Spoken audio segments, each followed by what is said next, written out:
You ask Tiger to solve. This deals with linear equations with one unknown.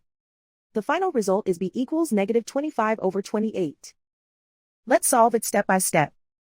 Group all constants on the right side of the equation. Add 1/2 to both sides. Combine the fractions. Combine the numerators. Reduce the zero numerator. Simplify the arithmetic.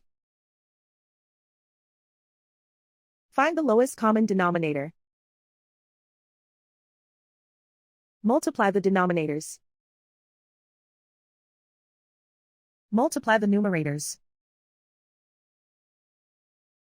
Combine the fractions.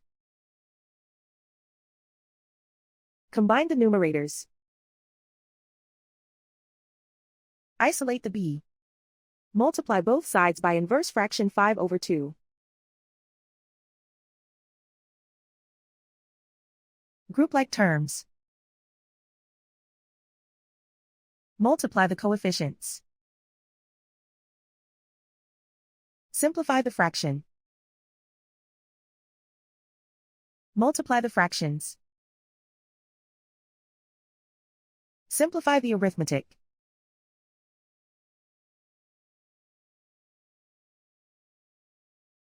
And so the final result is b equals -25/28.